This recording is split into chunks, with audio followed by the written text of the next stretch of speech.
कहानी शुरू होती है नीता निवास से, जहाँ चारों तरफ खुशियों का माहौल था और कारण था विपुल की शादी। विपुल नीता निवास का सबसे छोटा बेटा था, जिसके घर उसकी शादी की तैयारी चल रही थी। तभी दरवाजे पर आ पहुंचती है किरण। रुका नहीं गया यहाँ किसी से। फ्लाइट की टिकट नहीं हो रही थी, ट्रेन में धक्के खाते खाते आई हूँ मैं। किसी ने नहीं सोचा किरण आ जाए, उसके बाद तैयारी शुरू कर ले। अरे नहीं नहीं दीदी, ऐसी बात नहीं है।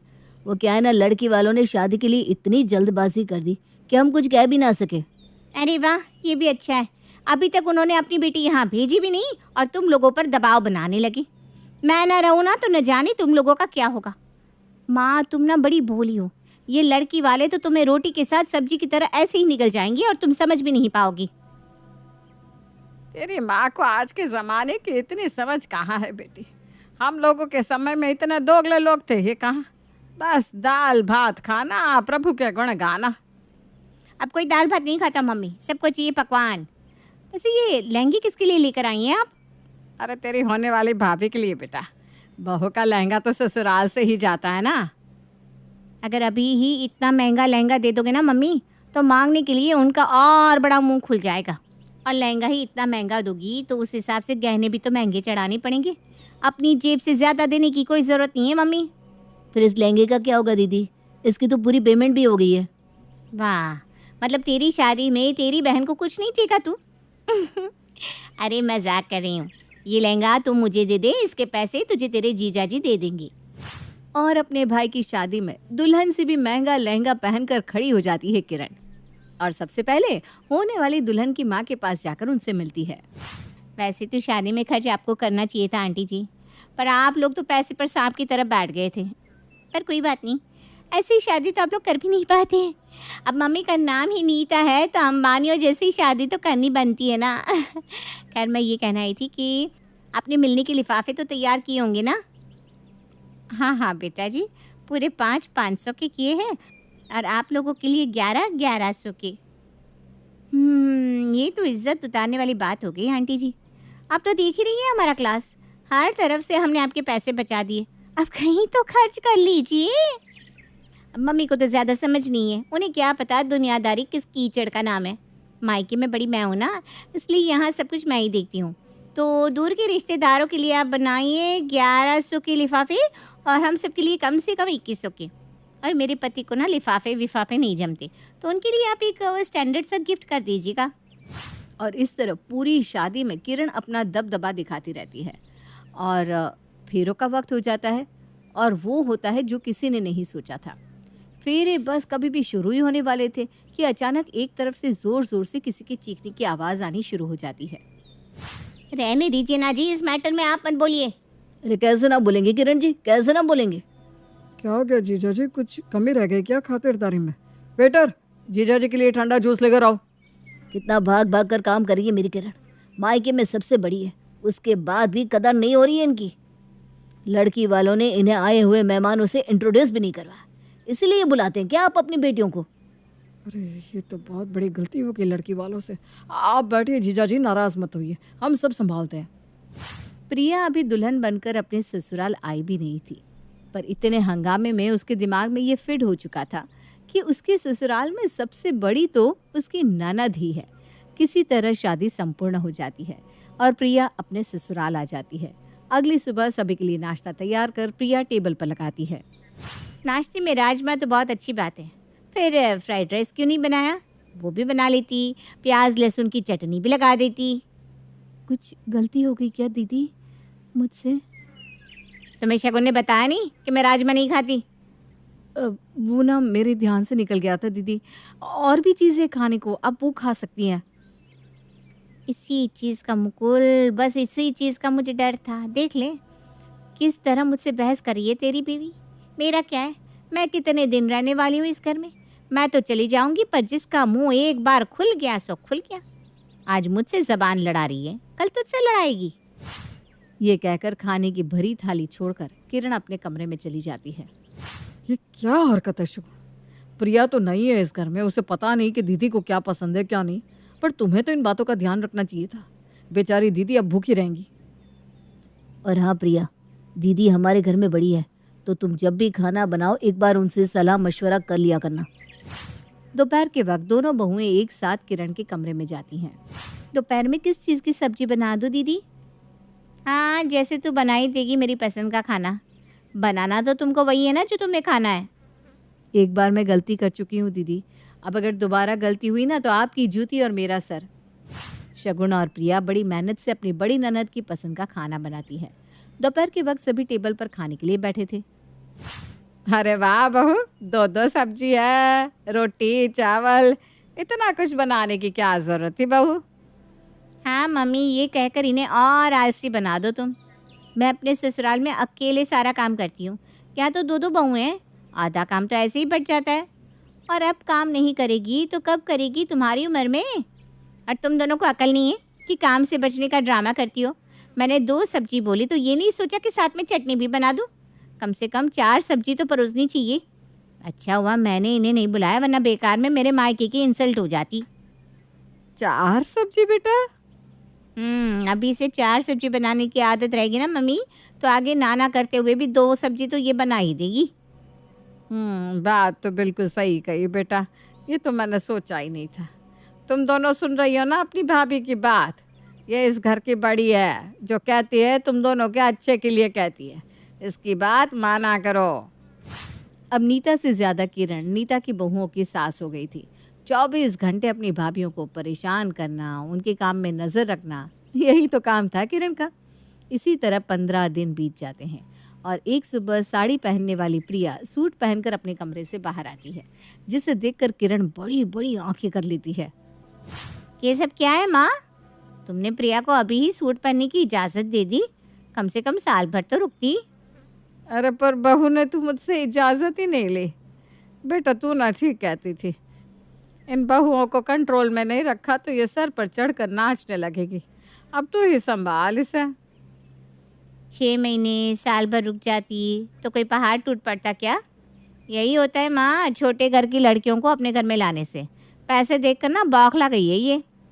नहीं दीदी, आप गलत समझ रही हैं। वो कल मैंने एक साथ अपने सारे कपड़े धोने के लिए डाल दिए थे। रात को इतनी तेज़ बारिश हुई कि सारी साड़ियाँ भीगी रह गई, इसीलिए मुझे मजबूरन ये सूट पहनना पड़ा। ये बहाने ना मेरे सामने काम नहीं आएंगे प्रिया। मैं कोई 2 साल की बच्ची नहीं हूँ, अपने मायके की सबसे बड़ी हूँ। तुम्हारी साड़ी सूखी नहीं थी तो प्यारी चिठानी की साड़ी मांग ली होती तुमने। माँ भी तो साड़ियाँ पहनती हैं। पर मेरे ब्लाउज़ का साइज़ और बाकियों का ब्लाउज़ का साइज़ अलग है ना दीदी, इसीलिए नहीं ली। मैंने शोभा भाभी की ब्लाउज़ ट्राई की थी। अब मुझसे बहस करने की कोई ज़रूरत नहीं है, सीधा अपने कमरे में जाओ। जब तुम्हारी साड़ी ब्लाउज सूख जाए तो उसे पहनकर ही बाहर आना, तब तक बाहर आने की कोई ज़रूरत नहीं है। और हाँ सगुन, ये क्या है? हाँ ये क्या है? तुमने अपना सर ही ढकना छोड़ दिया। सारी गलती मम्मी की है जो तुम लोगों को इतनी छूट दे रखी है। जो तुम्हें करता हुआ तुम्हारी देवरानी देख रही है वही तो वो कर रही है। कम से कम जब तक जिस घर में मैं हूँ तुम दोनों का सर ढका होना चाहिए। प्रिया ने भी हद ही कर दी, जब देखो कोई ना कोई गलती कर घर का सारा माहौल बिगाड़ देती है। प्रिया को क्यों दोष दे रहा है? वो तो अपनी जेठानी को जो करता देख रही है वही कर रही है। मुझे तो अब काम से घर आने का मन ही नहीं करता। जब घर आओ कोई ना कोई बात पर बहस होती रहती है यहाँ। किरण अपनी भाभीियों के लिए एक डिक्टेटर के बराबर हो गई थी। वो दिन भर अपनी दोनों भाभीियों से घर का सारा काम करवाती और जब भी उनके मायके जाने की बात आती, अरे क्यों जाना है मायके? यहाँ प्यार नहीं मिल रहा है क्या? हैं मुकुल, क्या कमी रह गई बता। अरे पता नहीं दीदी, अब और क्या चाहिए इसे। देख रही हो तुम कैसे आजकल तुम्हारा पति खींचा खींचा रहता है। अपना रिश्ता संभालने की सोचो, ना कि मायके जाने की। एक रोज प्रिया छत पर कपड़े सुखा रही थी। उफ, ये गर्मी, ऊपर से ये सर ढकना, दिमाग खराब हो गया है। किसी को कुछ कह भी नहीं सकती, सब तो दीदी की ही मानेंगे। अभी तो गर्मी आई भी नहीं, फिर भी पल्ले के कारण गले पर घमौरी हो गई है। यहाँ तो कोई नहीं है, यहाँ पल्ला हटा देती हूँ। और अपने सर से पल्ला हटाकर प्रिया कपड़े सुखाने लगती है और इत्तेफाक से किरण वहाँ आ जाती है और ये देख लेती है। चीखती हुई किरण नीचे सभी के सामने पहुंचकर इसी बात पर हंगामा शुरू कर देती है। जो कर रही हूँ मैं खुद के लिए कर रही हूँ क्या भाई? हाँ तू ये बता, मैंने नहीं सही क्या बंदिशें? अब माँ तो कोई बंदिशें लगाती नहीं, उसमें भी इतने ड्रामे। मुझे तो बड़ी फिक्र हो रही है, ये कैसी लड़की ले आया तू। नीचे तो हम सबके सामने सर ढक कर रहती है, और छत पर न जाने किसे दिखाने के लिए पल्ला हटा दिया। तू ही सोच। ये बात अब विपुल के मन में घर कर जाती है। ऐसी ही रोज हो रही लड़ाइयों से विपुल परेशान था। ऊपर से ये सुनकर अब उसे प्रिया पर शक भी होने लगा था। नाश्ते के टेबल पर, अरे आप खाने से उठ क्यों रहे हैं? मैंने आपके लिए स्पेशल मिठाई बनाई है, वो तो खाकर जाइए। मेरी भाभी ने जो बनाया था वो मैंने खा लिया। ये नई मिठाइयाँ तुम जिसके लिए बनाना सीख रही हो ना, उसके घर जाकर उससे खिलाओ। मेरी थाली में परोसने की कोई ज़रूरत नहीं है। अरे रुक जा भाई, मैं भी चलता हूँ। वैसे तो आज ऑफिस की छुट्टी है, पर घर पर बैठकर मुझे सगुण का चेहरा देखना पड़ेगा। मुझसे ना अब उसका चेहरा बर्दाश्त नहीं होता। मेरे जीवन में अपशगुन बनकर आई है। और दोनों भाई नाश्ते के टेबल से उठकर चले जाते हैं। नीता ये सब देख रही थी पर वो कुछ नहीं कहती। अपने दोनों भाइयों के गृहस्थ जीवन को खराब कर किरण इस मौके का पूरा पूरा फायदा उठा रही थी। एक रोज जब नीता हॉल में बैठी माला फेर रही थी, मम्मी मुझे आईफोन दिला दो ना, पापा से कितनी बार मांगा पर उनके कानों पर तो जू भी नहीं रेंगता। तेरा बाप ना सिर्फ दिखावे का शेर है। आंटी तो ढीली है उसकी, आज तक उसने मुझे कुछ नहीं दिया, तुझे क्या देगा? पर तू फिक्र मत कर, तेरे दो दो मामा बैठे हुए हैं ना, जा मामू से मांग ले। मम्मी कितने दिनों से हम बाहर नहीं गए, आज बाहर का खाना खिला दोगे प्लीज़, मेरी प्यारी मम्मा। ऐसे भी तेरे दोनों मामा आजकल रात को घर का खाना नहीं खाते, तो उनके साथ ही चिपक कर बाहर रेस्टोरेंट में खाने चला जाना, ठीक है? अरे वाह, thank you mamma, you are great. Vipul और मुकुल ने घर में हो रहे कलेश के कारण वैसे ही रात का खाना घर पर खाना छोड़ दिया था और अब वो टिफिन भी ले जाना बंद कर देते हैं। दोनों भाई अपनी अपनी पत्नियों से दूर होते जा रहे थे और एक रविवार की दोपहर दोनों ही फट पड़ते हैं। निकल जाओ मेरे घर से तुम प्रिया, मुझे तुम जैसी लड़की की ज़रूरत नहीं है यहाँ। पता नहीं कैसे चाल चलन की लड़की आ गई हमारे घर। एक तरफ विपुल के कमरे से चीखने चिल्लाने की आवाज़ें आ रही थी तो दूसरी ओर, यहाँ आपकी बहन ने मुझे काम वाली बनाकर रख दिया है, मुझे नहीं रहना आपके घर। क्या नहीं किया मैंने आपके लिए? आपके माता पिता को अपना माता पिता माना, आपको संतान सुख दिया, आपके बच्चे को पालती हूँ, आपके गंदे कपड़े धोती हूँ, इसलिए नहीं कि मुझे एक काम वाली की तरह रखा जाए। मैंने अपने भाई को फ़ोन कर दिया है, वो शाम को आकर मुझे यहाँ से ले जाएगा। दीदी ठीक ही कहती थी, लगाम कस लो भाई वरना ये उड़ती ही दिखेगी। एक तरफ विपुल अपने कमरे से प्रिया को उसके सामान के साथ निकाल देता है तो दूसरी तरफ सगुण अपने पति का कमरा छोड़कर अपना बैग लेकर बाहर आ जाती है। ये तुम्हारी बहू है मम्मी, देख लो मेरे भाइयों की क्या हालत कर दी है दोनों ने। निकल जाओ मेरे घर से, यहाँ तुम्हारी कोई ज़रूरत नहीं है। अब बोली ना मम्मी तुम, निकल जाओ तुम दोनों। मेरे दोनों भाई तो हीरे हैं हीरे, तुम दोनों टेंशन मत लो। मैं अभी तुम्हारे जीजा जी को फ़ोन करती हूँ, वो तुम दोनों के लिए अच्छे अच्छे रिश्ते बता देंगे। घर से निकल जाओ किरण। हैं? ये क्या बोल रही हो तुम? मेरी हिम्मत मारी गई थी जो मैंने तेरी बात मान ली और अपनी बहुओं को तेरी निगरानी में छोड़ दिया। मैंने तो सोचा था कि तू इन्हें घर गृहस्थी के नियम सिखाएगी, पर तूने तो इनकी गृहस्थी ही उजाड़ दी। ऐसी बेटी मुझे नहीं चाहिए। मैं अभी दामाद जी को फ़ोन करती हूँ, वो तुझे आकर ले जाएंगे। नीता फौरन अपने दामाद को फ़ोन लगाती है। शादी की रस्मों को तो पूरे 2 महीने हो गए हैं दामाद जी, अकेले आपका मन भी नहीं लगता होगा। अब आकर अपनी बीवी को यहाँ से ले जा सकते हैं। पर वहाँ ना कमरे की एसी खराब हो गई थी ना मम्मी जी, और बिना एसी के मुझे जमता नहीं। आप उसे ठीक करवाइए, फिर मैं आता हूँ। वो क्या है ना दामाद जी, हम कुछ दिनों के लिए बाहर जा रहे हैं, तो अभी तो मैं आपकी खातिरदारी कर नहीं पाऊंगी। आपको इस बार अपनी बीवी को घर के दरवाजे से ले जाना होगा। ये क्या बात हुई मम्मी जी? किरण आपके घर की बड़ी है और इसके साथ ऐसा व्यवहार, आप उसे इस तरह विदा करेंगी? बड़ी भी है उतनी नालायक भी है। ऐसी बेटी मुझे अपने घर नहीं चाहिए जो मेरी बहुओं के दुश्मन बन जाए। किरण के कमरे में जाकर नीता उसका बैग पैक कर देती है और हॉल में 2 बैग के साथ एक तीसरा बैग भी ऐड हो जाता है। घर की बड़ी तू नहीं, घर की बड़ी मैं हूँ और जो मैं चाहूँगी वही इस घर में होगा।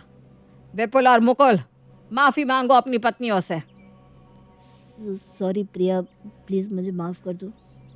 तुम मुझे घर से निकाल दो सगुण, पर खुद इस घर को छोड़कर मत जाओ। पर घर छोड़कर जा कौन रहा है? प्रिया और सगुण अपना बैग उठाओ और कमरे में जाओ। और किरण तो बाहर। और जैसे ही नीता अपनी बहू के लिए खड़ी होती है, किरण को सीधा अपने ससुराल का रास्ता दिखना पड़ता है और नीता निवास पहले से भी ज्यादा खुशहाल हो जाता है।